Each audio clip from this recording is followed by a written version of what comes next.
Hello and welcome to History Hack with me, Kit Chapman, stepping in for Alex and Alina. I'm joined by Merrin Walters, and today our special guest is Sam Kean. Sam is a science writer, the author of The Disappearing Spoon, Caesar's Last Breath, and several other books, as well as The Bastard Brigade, which we'll be talking about today, and the podcast The Disappearing Spoon, focusing on science history. Sam, thank you for coming here. Well, hi, thanks for having me. So let's set the scene a little, because we're going to be talking about the Bastard Brigade. Who were the Bastard Brigade, in your opinion? It was sort of an informal group, or a loose group, I should say, of scientists, military people, etc., who were convinced that Nazi Germany during World War II had the inside track on making the atomic bomb. Some of them were refugees, scientists from Nazi Germany. Some of them, again, were military people. And some of them were just people who knew how ruthless Hitler was and how terrifying it would be if he was able to harness the power of the atomic bomb. And so what they did is they kind of got together and they decided they were going to go after the scientists in Germany who were making the atomic bomb, working on atomic projects for Hitler, to spy on them, to sabotage them, and in some cases even try to assassinate members of the German atomic bomb project. And I called this group the Bastard Brigade in the book. Fantastic. December 1938, Otto Hahn and Lise Meitner, they discover nuclear fission, the fact that you can release this tremendous energy from the atom, you can break it apart. What happens in Germany? Do they immediately start looking at nuclear projects? They get going on it fairly quickly in Germany. Even before World War II was a month old, in September 1939, they had already gathered what they called their Uranium Club. And it included some very good scientists, like Otto Hahn, you mentioned. Werner Heisenberg was part of this. And they had some other people, some other top-notch people on there as well. 3 Nobel Prize winners, in fact, were on this committee. So Germany got going on this project very quickly. And in fact, really 2 years before the Manhattan Project got going in the United States. Things were moving a little faster in Great Britain, but the Manhattan Project that ultimately built the bomb really didn't get going until late 1941, and even after that was dragging its feet for quite a while. So Germany had quite a head start on this project. So, quick question about the Uranium Club, just before we go into what the atomic bomb project was from the Germans' perspective. How was the Uranium Club linked to the military, or was it or wasn't it? It had a loose affiliation. There were some military scientists, physicists who worked on military projects in it, so it definitely had connections there. And I believe they had military people kind of overseeing them as well. So they had definite links to the military, and they had the ear of people in the military, definitely. So there would have been a stream of information going perhaps both ways about what progress was and what the potential was for those developments? Definitely, yeah. Okay, all right. So let's talk about atomic energy and atomic bombs from the German perspective then. How much of a priority was it for them? At what point did they realise that there was really something in this new research, in this science, and they should pursue it? They started that pretty early. They realized in 1939 that it could be very powerful, and it is something that they should be looking into. They ended up getting sidetracked by a few different things.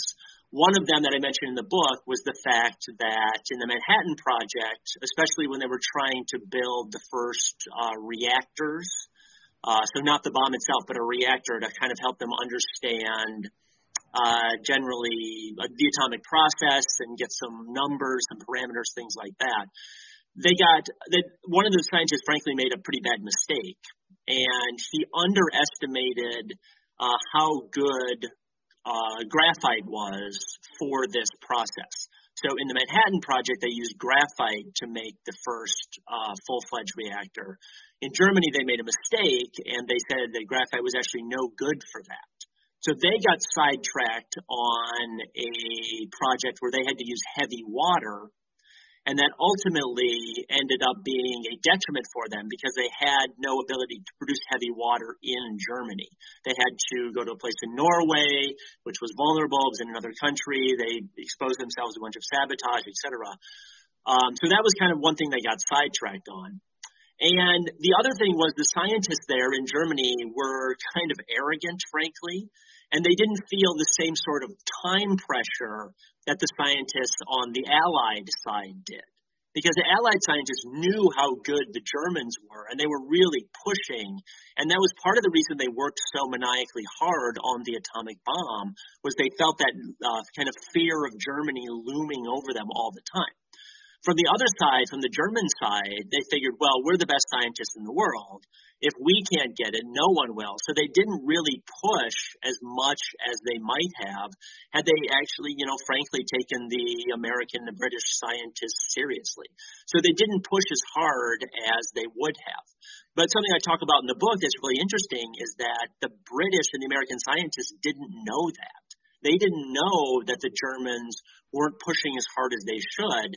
And up until, the last few months of the war, they were really, really terrified that there was going to be some sort of last-minute surprise that the Germans were going to spring on them. And in fact, Robert Oppenheimer, the head of the Manhattan Project, said at one point, it was kind of humble. He was not a humble man, but he said something kind of acknowledging that, it's a new science, and we don't pretend that we know everything. And it could be that someone on the German side will figure out a way to enrich uranium in their kitchen sink. And if that happens and they can ramp it up quickly, they can get a bomb a lot more quickly than we think. So that fear was really always looming over the Allied side, and it's part of what drove them to work on the Manhattan Project, but also what drove them, more the subject of the book, to put together this brigade of scientists and other people to go into Europe to try to trip them up, spy on them, etc. I find that really interesting because I know Kit's excited to get in now, but I find that fascinating because from what I understand, scientists, chemists, physicists, whoever, are like a community in their own regard, a transcontinental community. So the idea that even then the Allies weren't aware of scientific development actually cast doubt, into my mind, as to the levels of communication that were going on. I kind of half expected scientists to be talking to each other. There was some informal conversations going on where there were German scientists in places like Switzerland, and they would be able to, a neutral country, so they would be able to talk to the scientists in Germany. And then the Swiss scientists could talk to their refugee friends over the United States and other places. Unfortunately, some of the information, as it went from one place to the other, got garbled because it was often through informal channels like letters and conversations, as opposed to scientific journals. So there was this gossip, and I kind of joke in the book that, scientists gossip as much as anyone. There was definitely gossip going around. But without the journal communication, that is what really kind of harmed them, and that's what allowed rumors. I shouldn't say it harmed them. It harmed the ability for good information to get out, and rumors kind of took the place of this hard information. So it was by omission, without the peer-reviewed, authoritative line of information coming out, it was, well, we don't know what they're not publishing, so we can only guess what they're making progress on. Yeah, exactly. Right. And actually, there's as kind of a side note, the Soviet Union was, of course, watching all this going on as well.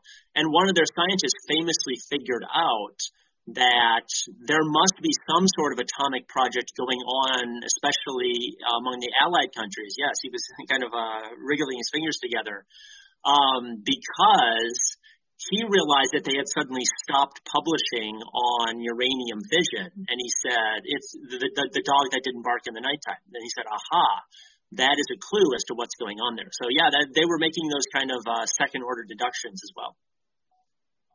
That was Georgy Flarov, yes, exactly. Who obviously has an element named after him now and went on to become a very famous guy. We probably should delve into a little bit of the science here before we continue, because we've talked about enriching uranium. We mentioned heavy water. So uranium, which is most commonly uranium-238, you can't make a bomb out of that. You need to do something to it to create uranium-235. And the Germans wanted to use heavy water. Can you explain what heavy water is and how you enrich uranium, essentially? Yeah, there's kind of two different processes. So with, as you said, there's uranium-230H, which is the most abundant one, but that one doesn't fission in the way that you need it to have a runaway chain reaction, essentially, which is what a bomb is. So what you have to do is you have to enrich it, which means you increase the concentration of the 235. And you can do that through various processes. Actually, most of the budget for the Manhattan Project was spent on enriching uranium as opposed to actually putting the bomb together. So they spent a lot of time and money thinking about how to enrich uranium and increase the proportion of 235 to actually make something that would have a chain reaction. And then the heavy water came in because they needed to study various properties of chain reactions. And by using heavy water, they could do that. They could essentially set up a reactor and figure out things like, okay, every time one of these atoms splits, it's releasing some neutrons. How many neutrons is it releasing? How fast are they going? How can we harness that a little bit better?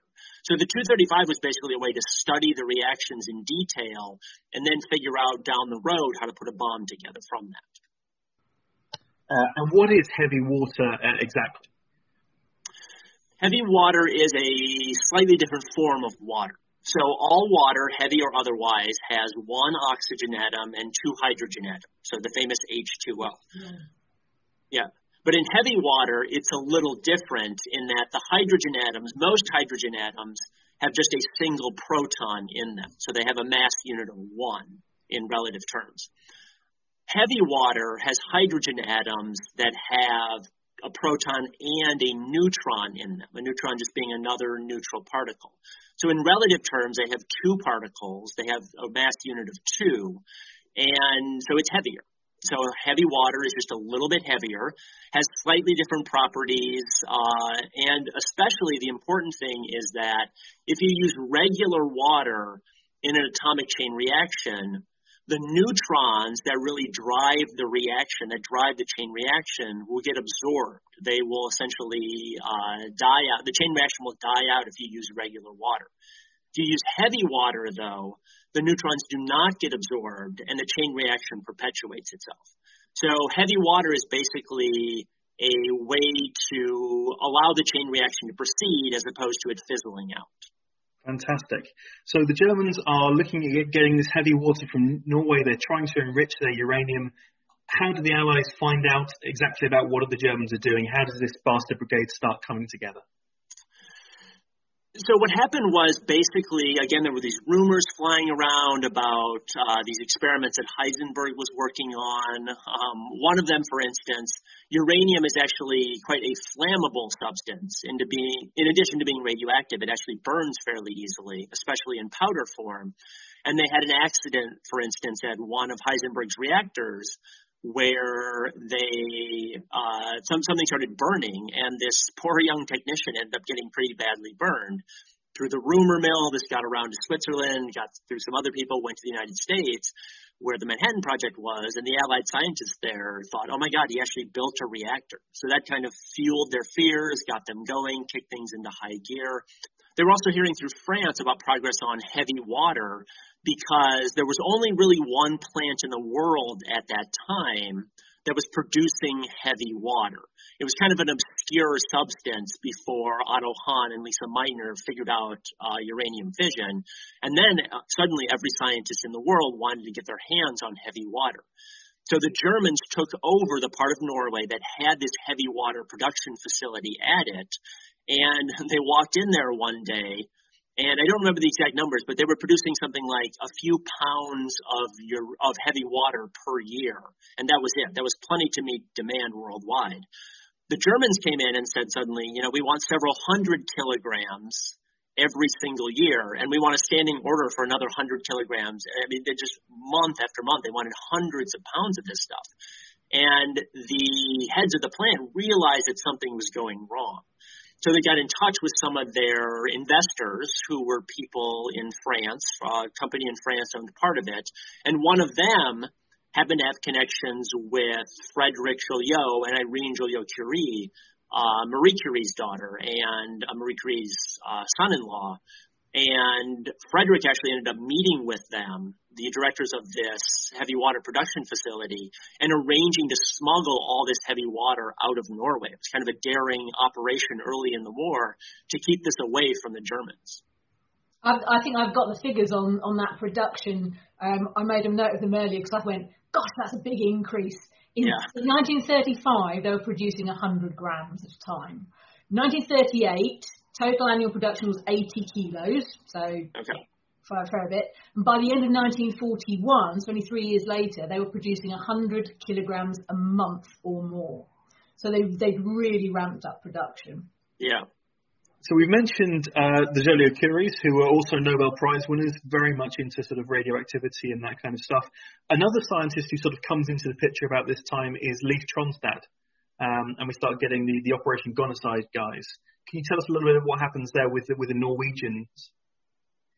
Yeah, so the Norwegians, after being invaded and taken over by Germany, they obviously didn't like Germany, and they wanted to prevent them, it goes without saying, but they obviously wanted to prevent them from producing this heavy water and shipping it into Germany to aid and abet their atomic bomb project. So they started doing things like there was an engineer at the plant who was sabotaging the production lines. He would do things like pour a little bit of castor oil into the production lines, which caused the heavy water production facilities to start foaming up. They would lose all this heavy water. They were also passing plans of the plant on to expats who were in, I believe, London. They were definitely in England at the time. They were passing plans on to them about the plant so that they could plan a sabotage mission to go in there and basically destroy the heavy water facilities in Norway. So they were looking to sabotage it both kind of on a small scale with the scientists and engineers who were in the plant, but also bring in the Allies and have them kind of try to destroy the whole plant at once. And how successful were the Allies in doing that? Did they actually get over there and destroy the plant? So they did end up getting a group of commandos, and it's one of the more amazing and brave stories of the war. They parachuted into Norway, had to get all their supplies there, spent a couple of days, and there were various parts of the mission, but they met up with some other people who were already there, spent some time acclimating themselves, and then essentially snuck in past all of the German guards. You know, they had the dogs, they had the guns on the roof, they had the whole business. Cut some fences open, snuck into the plant, planted some bombs there, and got out of there alive. They actually had written letters to their family, this commando group, before they left, because they were convinced that this was a one-way mission. They were going to get caught and they were going to die on this mission trying to destroy the heavy water. But they ended up getting in there, setting the explosives, destroying all of the heavy water that was on hand, and sneaking out again. So it was really, really a brave and incredible mission that they went on, and all of them got out of there alive again and got back to safety in the Allied countries. Yeah, this is the Grouse, Freshman and Gunnerside trilogy, or Swallow if you want to make it a quartet, where Grouse and Freshman involved sending over scouts, sending over the initial landing party that was supposed to go and commit the sabotage. And then we've got Freshman, where it was 39 British air troops went across in Horsa gliders, did not survive, following on from the orders that had been recently, hit this recently issued commando order. They were executed in various places. And then the original landing team had to hole up during the winter. It was awful. They were living off moss and reindeer, basically, reformed as Swallow. And then in February, the second mission, repeating the original target, was to drop down into Reuken, across the ravine, up the other side, and do what damage they could. For the Germans, what was the impact of the sabotage? Because the sabotage, we know that the sabotage blew out the side of the cellar in which the heavy water tanks were. and it caused chaos. When we know that Tronstadt didn't want the entire hydro plant to be bombed. He actually stood up and said, no, please don't do that, because I know people here and it would be a really bad thing if you bombed the entire operation. But what was the impact locally and for Norway and for the Germans of that initial sabotage? What happened? It was kind of unfortunate in that the Germans decided that, okay, well, we're going to use this time while the plant was down to actually improve the production facilities. So they ended up going in there, and the Allies were convinced that they had kind of wiped this plant out and we would never hear of it again. But the Germans were committed enough where they brought in a bunch of workers and they actually improved production there. And within a couple months even, they had the plant working again at higher production levels than before. And that's when, on the American side especially, Leslie Groves, who was the overall head of the Manhattan Project, he came in and he said, okay, we're not messing around anymore. We are going, if the Germans are this committed to producing heavy water, we are going to go in there with our bombers and we're going to destroy the place. And he infuriated a lot of people, especially on the Norwegian side, who were making exactly the arguments that you were, that there's a lot of civilians around here. This plant produces a lot of fertilizer. It wasn't just a heavy water production facility. They were using hydroelectric power to make fertilizer and other things as well. The heavy water was a bit of a side project for them. Is that ammonium nitrate? What's that? Is it called ammonia nitrate? Yeah, that's a precursor to fertilizer that they were making. Yeah, exactly. But after Leslie Groves heard that they had gotten the plant back up and running again, he said, no more messing around. We're going in there with bombers. And it was kind of a dumb decision, frankly, because the heavy water production was in the basement of a plant.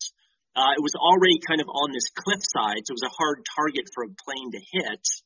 And they ended up doing minimal damage to the plant and a fair amount of damage to the town nearby. They actually hit a bomb shelter that civilians were in with a bomb. School children died, elderly people died. It was a bit of a debacle and did even less damage than the first one did, than the commando raid did. And the only overall effect of these really, despite all the people who died bravely and everything, the only effect of them was to convince Germany that, okay, if they're targeting these heavy water production facilities, they must be serious about this. We need to get them out of Norway and put them into Germany. So they moved the heavy water production from Norway and they tried to get it restarted in Germany, which was a big delay for them. And one of the reasons why the project really struggled to get going after a while. So in an inadvertent way, it did end up delaying and harming the project, but not because they necessarily wiped out the production facilities themselves in Norway. So kind of a topsy-turvy outcome there. One thing you mentioned in your book is assassination attempts against German officers directly, rather than sort of this bombing, actually targeting people. Can you tell us a little bit about those missions? Yeah, so Leslie Groves, again, was the head of the Manhattan Project, and he decided he was going to bomb the Kaiser Wilhelm Institute outside of Berlin. He was going to go right after Otto Hahn, for one, and Heisenberg as well. And Otto Hahn almost certainly would have died in this bombing raid that Groves ordered. A bomb basically came through his office, fell through his office, and would have practically landed in his desk, in his chair there, had he not been out of town at the time. So he almost certainly would have died in this raid, and Heisenberg's lab was very nearby as well. So Groves was very interested in going after these scientists and bombing them. So that was kind of a high-level bombing mission. But there was also another, even sort of sneakier mission, where toward the end of the war, the Allies got word that Werner Heisenberg was going to be giving a lecture in Switzerland, which again was a neutral country, which meant that Allied people could travel there. And Groves decided that they were going to send an undercover agent into Switzerland with a gun in one pocket and a cyanide pill in the other pocket. And this agent, he was actually a former Major League Baseball player named Mo Berg, a guy who spoke several languages, could kind of get by undercover because he spoke German so well. They sent him into Switzerland, posing as a Swiss graduate student, and he went to the lecture with Heisenberg, and he had orders that if Heisenberg gave any sort of hint that they were on the verge of succeeding with making an atomic bomb, Berg's mission was to stand up and to shoot Heisenberg dead, try to get away, but if he couldn't get away, he was supposed to take the cyanide pill and kill himself. So even as late as this was, I think, December 1944, the Allies were terrified of the German bomb project to the point where they were sending assassins in to kill a Nobel Prize winner. And as I mentioned in the book, this would have been just a gigantic international incident. I mean, you just can't go in and assassinate Nobel Prize winners, especially in neutral countries.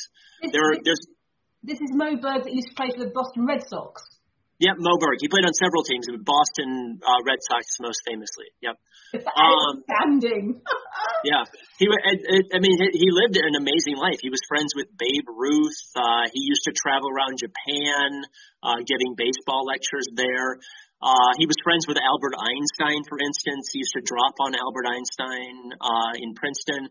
My favorite story about Mo Berg was one day they had a double header, so they were playing two games at once in, I think it was Detroit, and he sat in the bullpen. So he was a catcher. He sat in the bullpen with the other pitchers, or with the pitchers, and he polished off a book on non-Euclidean relativistic space-time in the bullpen during this doubleheader, and his teammates were making the same face you're making right now, which is, what the heck is it? I don't even know what that is. What does that mean? Why are you doing this, Mo? You're a baseball player. You shouldn't be reading these weird books. And he explained that he was going to go visit Albert Einstein pretty soon, and he wanted to talk with him about non-Euclidean relativistic spacetime. But that was just what Mo Berg's life was like. He was talking with diplomats on one day, Albert Einstein on the other, and then, becoming an assassin after the war. So he really led this amazing, amazing life. Okay, so talk to us a little bit. I know that in your book you delve into the Alsos mission. Tell us what that's about. The Alsos mission was kind of the Mo Berg assassin story was a bit of the underground, the dirty work that was going on during the war. Alsos was a bit more above ground in that they were fairly secretive about their mission, but they were part of the regular army. They weren't sort of this rogue group going around. It was a group of probably about half scientists and half military people, and their job was to go into first France and then into Germany as the Allies started marching forward, and to gather all the intelligence they could on Germany's atomic scientists, and then to start to round them up at the end of the war. So they were the ones going, and also the third thing they were charged with doing was seizing stores of uranium and heavy water, so kind of the material production side. So they were the ones actually going in, often on the front lines of the armies marching into cities like Paris, sweeping in, grabbing scientists, grabbing material, things like that. Actually, the first Allied troops to enter Paris from the outside in 1944 were members of this Alsos mission because they were hell-bent on getting to Frederick Joliot-Curie, who was still in Paris at the time. So they were often right with the leading edge of the army, dodging bullets, weaving around bombed-out trucks and things like that, right on the edge trying to get these atomic scientists because that's how high a priority this was considered. So a lot of people are probably familiar with the movie The Monuments Men about trying to save paintings and things like that. This was basically the scientific version of The Monuments Men. Yeah, exactly. It's a very good comparison. It was this kind of independent group running around with a special mission, as opposed to the Monuments Men, again, was art, but this was atomic science, atomic secret. So that's a very good comparison. It was the Monuments Men of science. And just jumping in very quickly before Kit's next question, Alsos, what did that stand for? Or was it just one of the issued code names?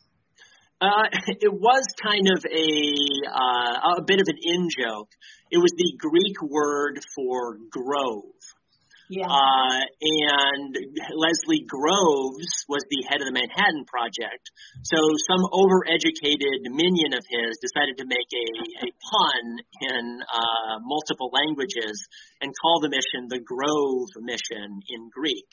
And when Groves himself actually found out about this, he was furious because people within the military knew about this atomic bomb project. And he was worried that if people knew he was sending some troops into Europe, and it was called the Alsace Mission, they would put together what this group was doing there. So he was actually furious that they had made this little joke about his name. He was not a very fun-loving guy, I would say. He was furious about this. But he decided eventually that changing the name would draw more attention to it. So they decided to keep the name ultimately. Okay, thanks. I had always wondered. Yeah. So they start sweeping into France, into Germany, and they start uncovering the German bomb projects. How close were the Germans? Were they actually as close that they should have been shooting Heisenberg, or were they a long way off? No, Moberg did not end up shooting Heisenberg, which was probably for the best. They weren't that close, and there's always been a real debate among historians about why they weren't that close. Some have claimed that Heisenberg himself was sabotaging the mission from the inside. I don't find that very persuasive, but some people have argued that. I think the German arrogance that I mentioned before played a role in it, in that they weren't working very hard. They weren't really pushing themselves the way the Allied scientists were in the Manhattan Project. Germany was under pretty severe economic strain at the time because they were basically closed off from their trading partners from before the war, couldn't get raw materials in there, things like that. And another big thing was that they decided, for various reasons, to prioritize their rocket mission. And ended up having devastating effects, the bombing London, things like that. But that was another fairly scientific project that took up a lot of energy and a lot of resources. So they ended up putting most of their time and effort and money into that as opposed to the atomic project. But again, the Allies didn't know any of this, and they were still very worried that Germany, again, could have this sort of kitchen sink operation and possibly come up with something.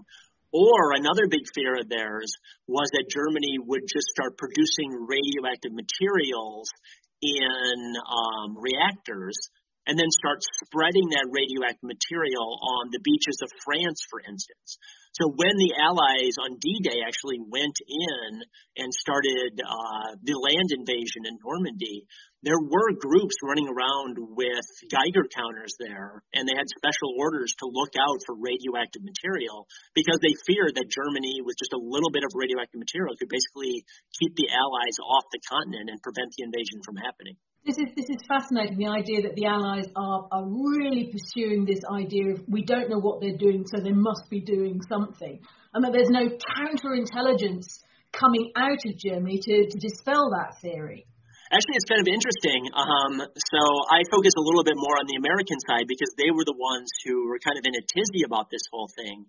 The British actually had a much the British were, I think, a little embarrassed even on the Americans' behalf about how much of a tizzy they were in about this, because from what the British were hearing, that the Germans were not very far along, and they thought the Americans were being a little ridiculous about the whole thing. But from the Americans' point of view, they said, even if it's a small chance, the outcome is so bad that we feel like we need to pursue this. And plus, they were hearing all these rumors and things like that. So the British, I think, definitely were a bit more hesitant and were kind of poo-pooing the whole thing, whereas the Americans were just kind of barreling forward recklessly and going right ahead. So wow. So it's almost an archetypal catch-22 where even if they heard intelligence or found intelligence to the effect of, we stopped doing all that, they would never have trusted it then. That you couldn't have taken that risk, the risk of them actually secretly putting out counterintelligence. It would have been a flip-flop, flip-flop, flip-flop. No, no matter what we find, we've still got to go and look for more. Just exactly. Yeah, when you're convinced of something, you invent ways, you invent justifications. In fact, there was a moment where Samuel Goudsmit, who was a fairly famous atomic scientist. He was the top scientific chief on the Alsace mission. And at one point, they got into the office of one of the top German scientists, von Weizsäcker, and they actually found this letter that was torn up and placed in his trash can in his office after he abandoned it. And based on the date of the letter and the science that they were discussing in the letter, Samuel Goudsmit concluded that actually Germany was not very far along in this project, and they were actually way behind what the Manhattan Project was working on. And Goudsmit was very excited about this, and he said, we don't have to worry about this threat anymore. And he brought this to Leslie Groves. And Groves said, wait a second here. There was nothing else in this guy's office. He had gotten rid of most everything else in the office, except there was one letter in his trash can claiming that they, or not claiming, but that implies that they weren't that far along. This is an obvious plant, and this is a fake. And it wasn't a fake. It turned out to be very good, very smart intelligence. But again, when you're convinced of something, you will invent reasons for it. So that was a good example. So we know that the Allies, the British and the Americans working together now on the Manhattan Project, they're not talking to the Russians, as we mentioned earlier. Are the Germans talking to the Japanese? Because they've also got their own bomb project, and are they trying to help them at all? There were always some vague rumors that the Germans, had sent a sub or something all the way to Japan to try to help them out with some, atomic information in it, something like that. But Germany, from what I could tell, was fairly isolated and definitely not on the level that the Americans and the British were working together, where you had really tight integration amongst the Allies. And the atomic bomb project in Japan especially was very small scale, not very well funded, not much was going on there. So essentially Germany was not helping out Japan at all. Fair enough. Now with the Alsace mission, they're gathering up all of the intelligence, and they start rounding up German scientists as well. Can you tell us a little bit about who gets who in terms of, because the Russians are coming in trying to grab scientists as well? Yeah, so the Alsace mission, it was kind of interesting. The Alsace mission had sort of its most wanted list that they were going after.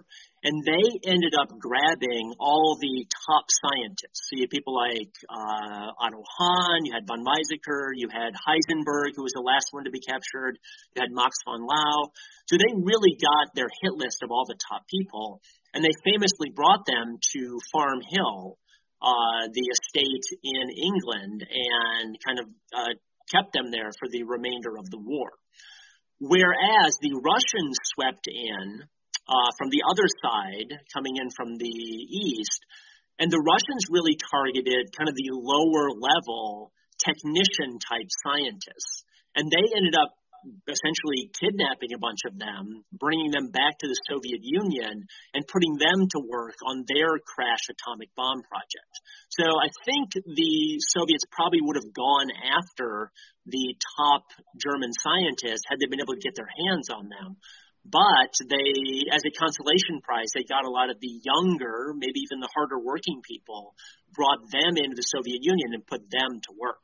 So the Soviets were very eager to get their hands on atomic scientists as well, and atomic information. So was this to some extent the idea, well, the top tier's gone, but actually the guys who are hands-on building stuff, if we get the right team together, they can replicate what the top team would have done theoretically?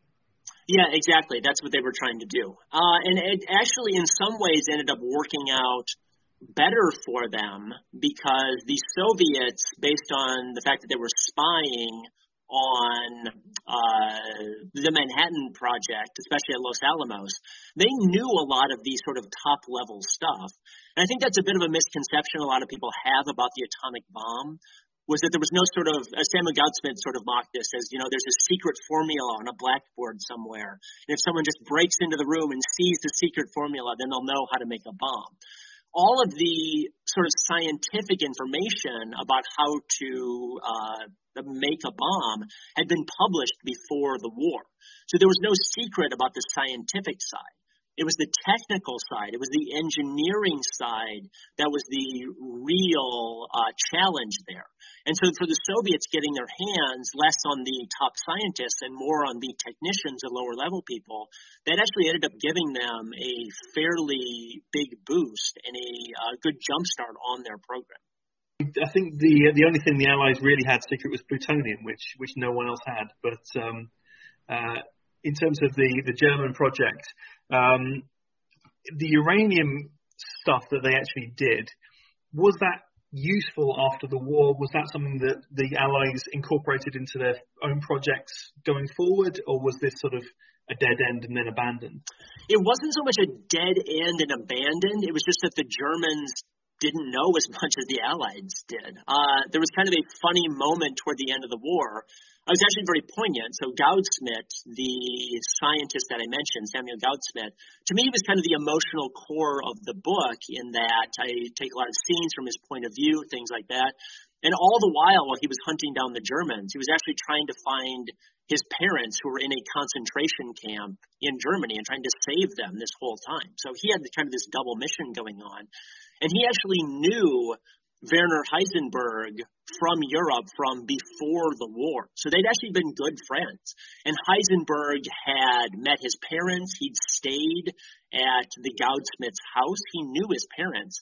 And Goudsmit at one point had actually appealed to Heisenberg kind of across enemy lines and said, hey, my parents are in a concentration camp. Can you try to help them out? And Heisenberg really didn't end up doing anything about it. And it was kind of a heartbreaking moment for Goudsmit that his friend, he felt his friend had not only gone over to the enemy side, but had abandoned his parents that he knew. So Goudsmit was very torn up emotionally about this whole thing. And there was a moment toward the end of the war where Goudsmit was sitting down and he had to kind of interrogate Werner Heisenberg. And he was just broken up about this, but he had his duty to do to go talk to Heisenberg. But Heisenberg was as arrogant as ever, very cocky about this whole thing. And he sort of looked at Goudsmit. And again, this was before before the Hiroshima bomb went off. So Heisenberg didn't know that the Manhattan Project existed. But he kind of looked at Goudsmit and he said, don't worry, we'll catch you Americans up on all this atomic stuff pretty soon. And Goudsmit was just bewildered that, the arrogance of him to think that, the Germans were going to catch the Americans up and the British up, when in fact the Allies were far ahead of whatever the Germans had done. So really it was a matter of the Allies looked at what the Germans had done and decided, well, we're beyond this. We don't really need what they have done. So they kind of abandoned it. The one thing that always strikes me is when they were at Farm Hall, they were actually being recorded. And so we know their reactions to the Hiroshima bomb. So how did they react? Because I think Otto Hahn was almost suicidal when he heard the bomb had been used. Yeah, Otto Hahn was really broken up about atomic fission in general because he didn't want to use to make bombs. And you might ask why he was working on the German project then. But when they were at Farm Hall, again, as you said, they were being recorded, so they know their reactions. And when Hahn realized that they had succeeded in making a bomb and that a lot of people in Japan had died from this, as you said, he was really broken up about this. And when they went to bed that night, two of the other Germans at Farm Hall actually sat outside his room and they were peeking in the door to make sure that he didn't try to kill himself because they were convinced that he was that distraught about the whole thing.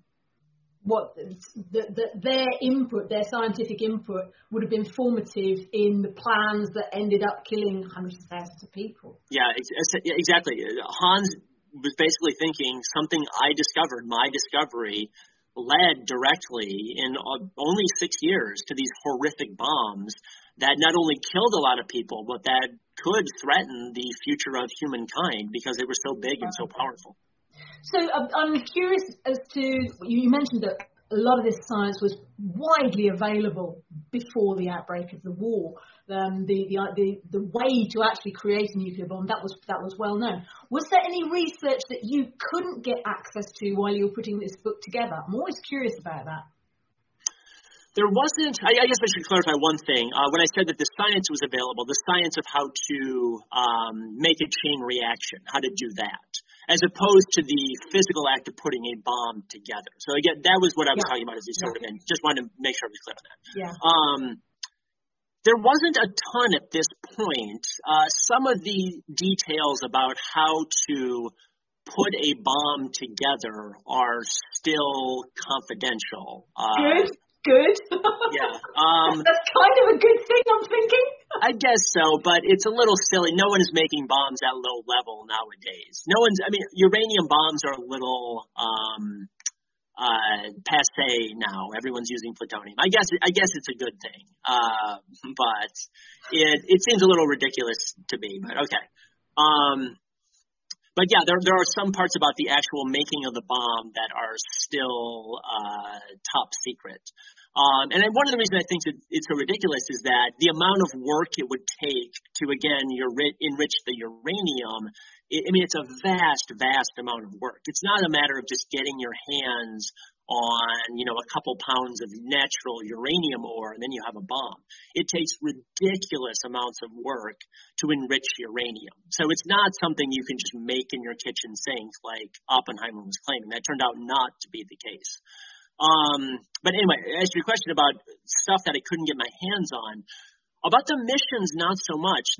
Most of the information is out there at this point. It was classified for a long time, but about the missions, most of that information is out there. Oh, fantastic. Sam, thank you so much for coming on History Hack. It's been a real treat. What's next for you?